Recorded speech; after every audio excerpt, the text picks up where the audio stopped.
to the top discussion right here on the show. See, beds are unavailable.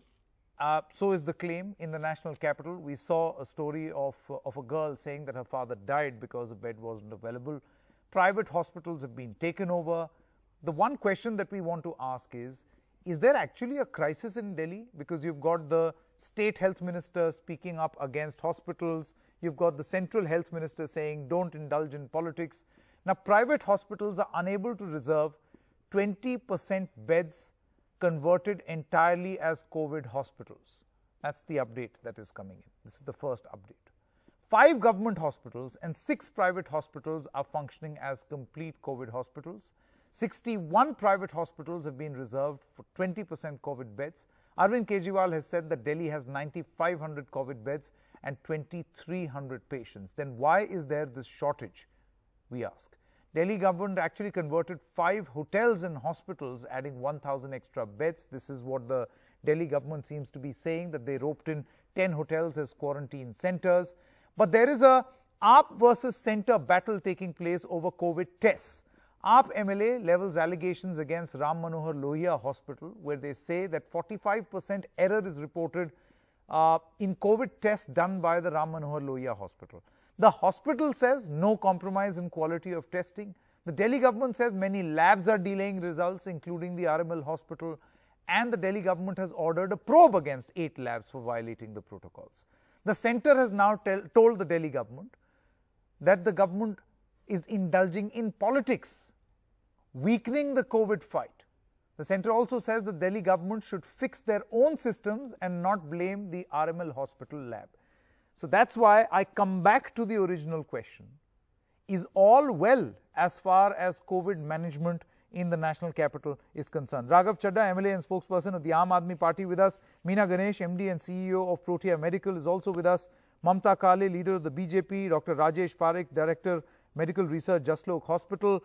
Dr. KK Agarwal, President of CMAAO and President of the Heart Care Foundation, and Abhay Soy, Chairman of Max Healthcare. Thank you so much, all of you all, for joining us. Raghav Chadha, let me begin with you. Straight away, asking the simple and very, very easy to understand question. Is all well? Can you manage this crisis? So, well, Sanket, merely because there was a heated exchange between the health minister of Delhi and the union health minister doesn't mean that we are unable to manage things in Delhi, or there is a crisis in Delhi. If you were to look at the statistics, and statistics certainly do not lie, we may be the 3rd highest in terms of the number of cases, right behind Maharashtra and Tamil Nadu, simply because we suffered a double beating, a double whammy of being a city that has the busiest airport where every foreign traveler comes. And second was, of course, the Merkaz thing that happened in Delhi, with the epicenter of the Merkaz event was Delhi. Having suffered the double blow, I think the government of Delhi and the administration, the health infrastructure in Delhi, has managed this crisis very well. I mean, we may be number 3 on the list, but as far as mortality rate is concerned, which to my mind is the most critical number to look at, we are on number 10 in the country and much below the national average. We are at 2.5% of the total infected population. That is the mortality number, the death rate. The national average is 2.8%. And states like Gujarat are at 6.4%. States like Maharashtra are at about 5%. Madhya Pradesh is at 4.32%. So I think if you look at the statistics, the government of Delhi is doing very well. Okay. Yes, we have raised certain concerns regarding the functioning of a leading hospital in Delhi, because I think it is the duty of every democratically elected government to let the people know regarding malpractices or errors, for that matter, on part of a particular hospital in its functioning. You must understand the most critical part in dealing with this COVID crisis is testing. No, and but then the hospital has specified, the hospital has clarified that there is no delay, there is no fault. They have given an explanation. I'll explain this to you. We have leveled 2 charges. Simple to understand. Number 1, the Ram Manohar Lohia Hospital has an error rate or a variation of 45%. We randomly picked up 30 samples from the already tested samples from the RML pool. We retested them and we found that out of the 30 that they have declared as positive, 12 were negative and 2 were inconclusive. That shows you that throws up a obnoxious figure, an abnormal figure of 45% as a variation. So the Ram Manohar Lohia Hospital certainly needs to explain. And the second is that the Delhi High Court, the ICMR and the Delhi government have said that you need to publish the report of a particular patient within 48 hours. And there are cases where the RML hospital has not published the figures for weeks. Now, if, for example, Mr. X is suffering from the disease and you do not even apprise him of the fact that he is positive, which simply because you do not publish the report, he goes on infecting so many people, and in the process, God forbid, he may even lose his life. I got your point. So I think obviously the testing results must be accurate. I get your point. Very quickly, Meena Ganesh, I want to come to you. Yes. Can this be explained? Because, you know, you have recently partnered with the government of Delhi also for home isolation services. In your wisdom and in your experience, can this be explained, this much margin of error? Sanket, I'd like to comment only on the part that we work on, which is that we are providing monitoring for all those who are isolated at home, right through the entire period of their isolation till the end that they when they are discharged from the isolation. So what I'll do is, whether Meena the Ganesh, results what are I'll right do or is, wrong, if you allow me, comment, I'm sorry. Meena Ganesh, if you allow me, let me quickly get a reply to this question, and then I'm going to come back to you, because, you know, on this show I'm also going to concentrate on the positives, largely on the positives, right? What needs to be done, because obviously there will be a doubt in the minds of people, what exactly is happening in the national capital? Why are people fighting over beds, over testing? Because obviously we want more tests. Dr. K.K. Agarwal, can you explain the variation? Very simple answer. RT-PCR cannot be false positive. It can be false negative. If somebody has seen a thief, he has seen. Somebody say, I haven't seen, that does not mean the thief was not there. So RT-PCR can be false negative in 37% of cases, but can never be false positive. If I have seen RT-PCR, if I have seen an RNA, it is there. Unless you say same sample, same time, sent to 2 different labs, is going 2 different reports. If you are taking the sample in 1 hour difference, one today, one tomorrow, different labs, this is not a discrepancy. This is what the test is. No, Dr. Agarwal, very quickly, just for the benefit of our viewers who do not understand medical language, you are saying that the RT-PCR mode of testing COVID-19 is incapable of showing up results which are false positive, which means it will not. No, it cannot. It cannot be false positive. It cannot show me. It cannot show me as a COVID-19 patient if I am not. Yes, no, it cannot. There is no literature which says RT-PCR can be positive and it is not there. It can show negative. I am not debating the AAPS inquiry. I am talking scientifically. Positive means positive. Okay. Yes. If you want to compare 2 labs, and if you want to say methodology of a lab, then you need to have the same sample sent to 3 different labs and check the discrepancy. You cannot compare a sample of today with tomorrow, or a sample from one nose, one sample from another nose, or one sample in 1 hour. Got to be the same. No, you cannot. I will respond to this. Yes, it has to be the same. Then if you say, then you can say there can be a lab error. Otherwise, positive means very positive. quickly, quick right to reply to Raghav Chadha, and then I go to other guests. Raghav Chadha, very quickly. When we started with rapid testing kits in this country, the same set of doctors used to say that rapid testing kits will never throw up a false negative or a false positive. But when we actually implemented it, we realized that it is showing up a lot of false negative and false positives. And therefore, that entire rapid testing module was scrapped. That's point number 1. Point number 2, this testing of 30 samples that were picked from the pool of RML were not run on a Delhi government-run laboratory. These retests were done by laboratories that are on the panel of Government of Delhi, but are private laboratories. So we do not have any control over the retesting mechanism. Okay. And Dr. Rajesh Parekh and then Mamta Kale. Very quickly. Dr. Rajesh Parekh, I want to ask you this question. You know, RT-PCR internationally, I was speaking to a lot of, one moment, Raghav. Dr. Parekh, we were speaking to the editor-in-chief of Lancet. We've spoken to a number of people who have done international studies, and they say that while there is a lot of doubt about these antibody quick, fast testing kits, as far as RT-PCR tests are concerned, which is a form of testing, unless you have amazing equipment in your labs or good laboratory facilities, there are chances that these tests can also throw up wrong results. Yes. Dr. Parekh. Yeah, absolutely. Absolutely. I think across several studies, it is established that what the earlier speakers have said is largely borne out. The false negative rate can vary between 30 and 40%, but there are some studies showing even a smaller, maybe a 2 to 3% false positive rate.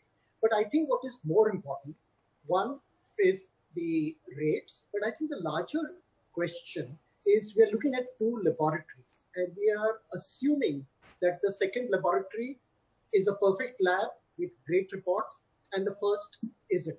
So I think what Dr. Agarwal said about sending the same sample simultaneously to 3 labs to establish more accurately, even that doesn't fully answer the question, because 2 labs could be in error and all 3 could be. But sending it to 3 labs and making sure that the labs are equivalent in the equipment and in the training of the people who are. So we are adding a lot of variables. Is a more accurate way. I mean, you're adding a lot of variables. My point is that in any case, our testing is low. No. So, and then when doubts are raised over its accuracy, I think this leaves a doubt, a very dangerous doubt in the minds of people. Sanket, it leaves a doubt. Science is full of doubts. Science is not full of certainty. We humbly have to accept our limitations, but it's not a dangerous doubt. It's a useful doubt. Okay. We are using 2 results to compare. We should not assume that the first is in error and the second is right. Okay. Both could be in error. Both, of course, cannot be right, but either both could be in error or one or the other could be in error. When you're doing a comparator of just 30 samples, we are not talking of the entire population. We are talking of a very small subset of the population. And if we can send these tests to 2 labs, I do not see the problem in sending them to a 3rd lab, which then actually becomes like a control. Okay, interesting. Mamta Kale, I want to bring you in at this moment. You know, when matters, in any case, we have seen how acerbic conversations around COVID-19 have become in West Bengal, in Kerala. Delhi largely did not have that sort of conversation, but now you have ministers fighting, the state health minister, the central health minister. Do you think this augurs well? I mean, this is not a commentary on the leaders of BJP, but generally, do you think a person sitting in the national capital wondering whether we are winning this fight or losing gets to see this open Twitter brawl? Sanket, when the Health Minister of India saw the Delhi Health Minister doing politics over COVID, he had to, take the charge and speak to the Health Minister today. Now, 2 lines. आपकी सरकार पूरी तरह से नाकामयाब सरकार, राजनीति में व्यस्त, जब हो रहा हम सब पर कोविड-19 का प्रहार. I would like to talk about RML Hospital. Let me remind Mr. Raghav Chadha and entire Aam Aadmi Party government of Delhi that RML was the first hospital which was converted into a COVID hospital by the central government when none of the hospitals were taking serious COVID patients in. And obviously, therefore, the death rate in RML is going to be high. Secondly, what he said that our mortality rate of Delhi is very low. Raghav, I did not speak in between, so kindly let me finish what I have to say. As far as death rate or mortality rate of Delhi is concerned, they are not reporting the correct death numbers. And this has already been in the media. You please go and speak to the Nigam Bodh Ghat and the Kabristan, which have been allotted for COVID patients. Number 3, I just want to ask you one very important thing that you said that we are ready with 10,000 beds. Then let me ask you, Mr. Chadha, there was a girl who was pleading to the Chief Minister, the Deputy CM and the Health Minister of Delhi, pleading to them that please take my ailing father in. He's suffering from COVID. None of you actually paid a heed to her Finally, she lost her father today afternoon, and she wrote, "He is no more. The government failed us." When you all are so capable, when you're saying that, no, we are the best Okay. government Let and me we get are a reply. fighting Right to COVID. reply from Raghav Sanket, Chadha just very a second, quickly. just a second. Raghav Chadha, Why- do you think that why didn't you take her when in? incidents Why like this you- happen, when people take to No, Twitter Sanket, one and more they thing, say one more that they thing. lost their Mr. father today because of the unavailability of beds, then what happens to your claims that you've got 9,500 beds, these many beds, this infrastructure? Well, Sanket, you will have to give me some time to respond to half of these baseless charges that she has leveled. Half of them actually do not even deserve a response. No, from very me. quickly, First please. of all, Because I've as got far two as the panelists who death- haven't spoken. As far as the sad death of a particular gentleman is concerned and the emotional outburst of the daughter is concerned, as I had explained to you earlier in the day, the father was certainly given treatment. He was, in fact, given oxygen treatment by the doctors of a Delhi government-run hospital hours before he lost his life, and it is most unfortunate, and my heartfelt condolences to the family. I do not wish to comment on it any further. All I wish to say is that appropriate treatment was given to. May I please respond? Why is she shouting? May I respond, please? May I please finish? May I please respond? May I please finish? Sanket, you'll have to get in charge. One by one, please. One by one. She needs to calm down. No, I want Mamta, one moment. I've seen that tweet. We have asked that question. Let's listen into the reply also. Very quickly, Why is please. she shouting?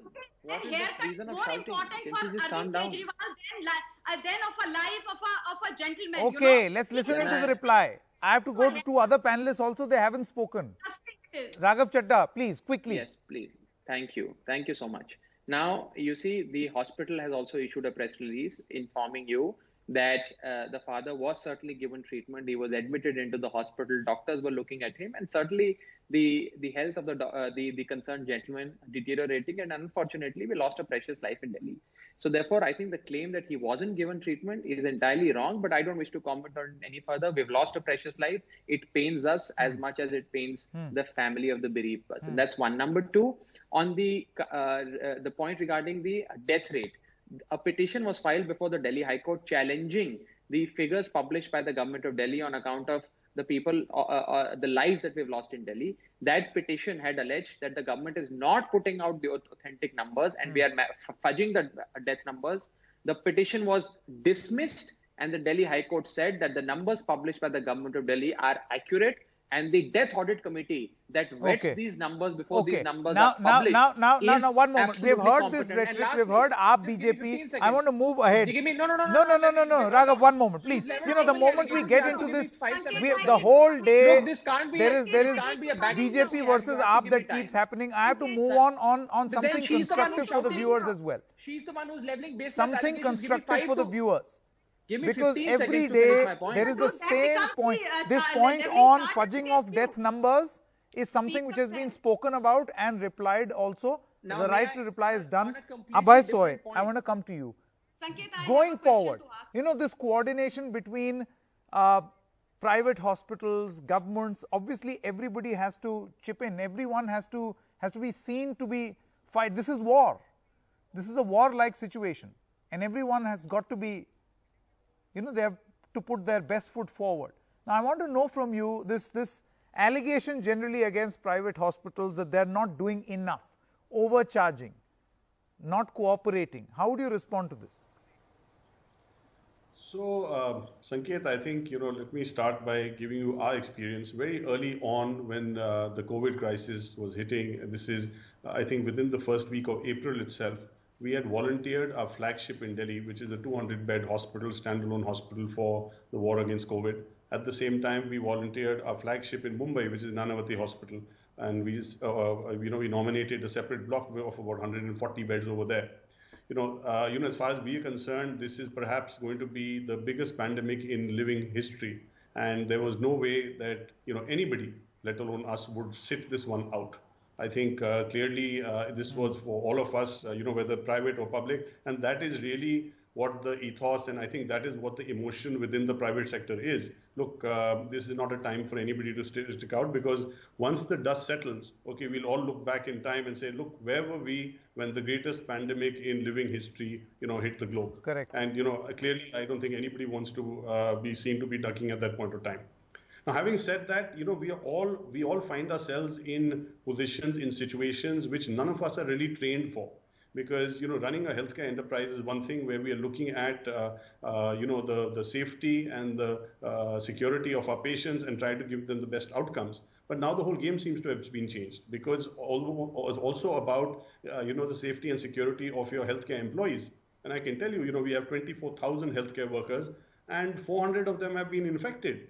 Okay, but none of them have been serious. So while we see, all of us are getting used to it. There's been a lot of narrative in the media, hospitals being hotspots, people getting infected, and so on and so forth. I mean, look, it has demoralized people. I think even the media is learning from it, is taking a backseat as far as some of these things are concerned, and all of us are. We started with 330 beds, and now we expanded to close to 600 beds. In Delhi alone, we are doing about 470 COVID beds, mostly full. And, we're expanding our capacity further in conjunction with the Delhi government by taking on hotels now. Correct. And, perhaps we'll be adding another I think, as beds. you rightly mentioned, nobody can sit this one out. It's very, very clear, and everybody has to put their best foot forward. Very quickly. Very quickly, I want to go back to now Meena Ganesh. Meena, one of the ways we can actually reduce the pressure on the hospitals, like in some states, it's important to go to a quarantine center or a hospital. But in Delhi, on the other hand, you've got public ads telling people that if you're asymptomatic, stay at home, get your treatment at home, right? So can you tell us your experience very quickly on home isolation? Sure. Absolutely. Sanket, about 80% plus of people who are infected with COVID actually show no symptoms or very, very mild symptoms. And having them move to a hospital just puts a huge amount of pressure on the number of beds that are there. So what we did was, right at the middle of April, started to work with the Delhi government to put together a complete program in place so that we could help keep those asymptomatic or mildly symptomatic patients at home, manage them in the most appropriate way medically. If they had any issues, escalate them to the right people, get doctor consultations done, and if really required, and if there is an emergency, they had a number to call in, which would work with the local administration to ensure that they are able to get to a hospital. So this is something that we started on the 4th of May, actually, and it's been a month now. I think the more we do this, perhaps we'll be able to reduce the stress on the hospitals. Absolutely. But certainly the last thing that should happen as of this moment is a fight, because that does not help anyone who has some amount of hope that the administration is working. I've completely run out of time. I've run out of time. Raghav Chadha, Meena Ganesh, Mamta Kale, Dr. Rajesh Parekh, KK Agarwal, as well as Abhay Soy. Thank you so much for discussion number one. We'll stop.